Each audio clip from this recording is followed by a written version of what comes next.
पूरी दुनिया जैसे सांस रोके हुए है। क्यों? क्योंकि मिडिल ईस्ट से एक ऐसी विस्फोटक खबर आई है जिसने हर तरफ सनसनी मचा दी है। और अब सबके जहन में सिर्फ एक ही सवाल घूम रहा है। सवाल ये कि क्या ईरान के सबसे बड़े, सबसे ताकतवर लीडर की हत्या कर दी गई है?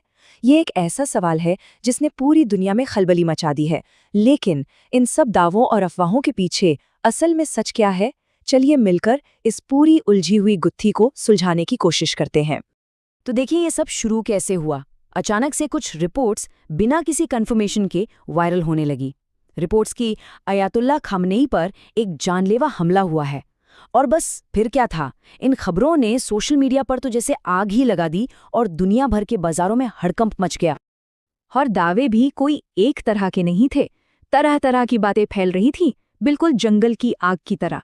कोई कह रहा था कि ये एक बहुत ही सटीक, प्रिसाइज एयर स्ट्राइक थी। कहीं खबर थी कि ये इजराइल की खुफिया एजेंसी मोसाद का एक सीक्रेट ऑपरेशन था। और कुछ रिपोर्ट्स में ये तक कहा गया कि उनके ठिकाने पर सीधा ड्रोन से हमला किया गया। लेकिन इस पूरी कहानी में, इस पूरे हंगामे में एक बहुत बड़ा लेकिन है। इन सारी सनसनीखेज अफवाहों के बीच जो असलियत है वो कुछ और ही है। और वो असलियत ये है कि अभी तक दुनिया के किसी भी, मैं फिर दोहराती हूँ, किसी भी बड़े और भरोसेमंद न्यूज़ सोर्स ने इन दावों को कंफर्म नहीं किया है। कुछ भी पक्का नहीं है। और देखिए, जब माहौल इतना गर्म हो तो ऐसी जियोपॉलिटिकल सिचुएशन में गलत जानकारी अक्सर मिसाइल से भी तेज फैलती है। तो सवाल उठता है कि अगर ये सिर्फ अफवाहें हैं, तो फिर पूरी दुनिया इतनी परेशान क्यों है, इतनी चिंता क्यों? इस सवाल का जवाब समझने के लिए हमें ये जानना होगा कि अयातोला खामेनेई असल में हैं कौन और कितने पावरफुल हैं। सबसे पहले तो ये समझना बहुत जरूरी है कि वो सिर्फ एक प्रेसिडेंट या राष्ट्रपति नहीं है। नहीं, वो ईरान के सुप्रीम लीडर हैं। मतलब वो पद जिसके पास देश के हर बड़े फैसले पर आखिरी मोहर लगाने का अधिकार होता है। उनके कंट्रोल का दायरा कितना बड़ा है। सोचिए, देश की सेना और ताकतवर रेवोल्यूशनरी गार्ड, पूरी जुडिशरी यानी न्यायपालिका, देश की फॉरेन पॉलिसी क्या होगी और सबसे जरूरी ईरान की न्यूक्लियर स्ट्रैटेजी क्या होगी, ये सब कुछ सीधे उनके कंट्रोल में है। आखिरी फैसला उन्हीं का होता है। तो अब कल्पना कीजिए कि अगर उनकी हत्या की खबर सच निकलती है तो क्या होगा। ये एक ऐसी विनाशकारी चेन रिएक्शन शुरू कर सकता है जिसे रोकना मुश्किल हो जाएगा। सबसे पहले ईरान की तरफ से जबरदस्त जवाबी हमला होगा।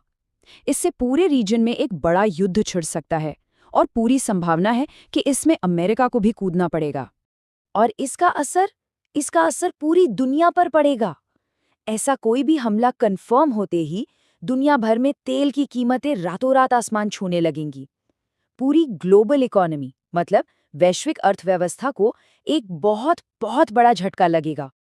अच्छा, इस पूरे तनाव को सही से समझने के लिए हमें थोड़ा पीछे जाना होगा। हमें इजराइल और ईरान के बीच दशकों से जो एक शैडो वॉर, यानी कि एक तरह का छुपा हुआ अप्रत्यक्ष युद्ध चल रहा है, उसे समझना होगा। देखिए, इजराइल पर पहले भी कई सीक्रेट ऑपरेशंस के आरोप लगते रहे हैं, जैसे ईरान के न्यूक्लियर प्रोग्राम पर साइबर अटैक करना, उनकी सुविधाओं पर हमले करना, यहाँ तक कि उनकी न्यूक्लियर साइंटिस्ट्स को निशाना बनाना।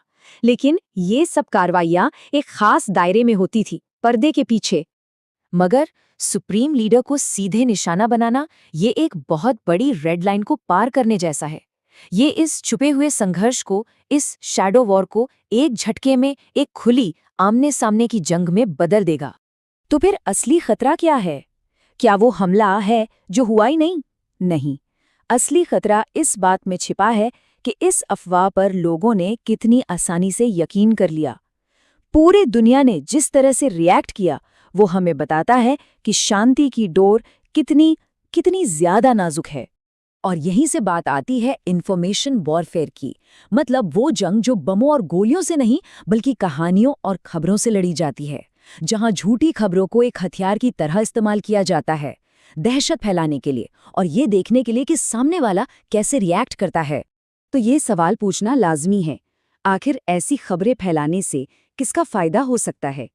किसके रणनीतिक हित सध सकते हैं माहौल में इतनी अस्थिरता पैदा करके? तो चलिए एक बार फिर से हम असलियत पर वापस आते हैं। सच्चाई यह है कि अभी तक अयातुल्ला की मौत का कोई भी कंफर्म्ड सबूत नहीं है, 0। और असल में यही इस पूरी बातचीत का सबसे जरूरी हिस्सा है। असली कहानी ये अफवाह नहीं है। असली कहानी तो ये है कि दुनिया ने कितनी जल्दी इस पर यकीन कर लिया। ये बात अपने आप में हमें बहुत कुछ बताती है। ये बताती है कि दोनों देशों के बीच तनाव किस हद तक पहुंच चुका है। तो ये सिर्फ एक झूठी खबर का मामला नहीं है। नहीं, ये एक चेतावनी है, एक अलार्म है। जब हालात इतने ज्यादा तनावपूर्ण हो जाएं कि एक कोरी अफवाह भी सच लगने लगे, तो समझ लीजिए कि असली खतरा यही है। क्योंकि जब राष्ट्र खाई के इतने करीब खड़े हों, तो फिर गिरने के लिए बस एक हल्के से धक्के की ही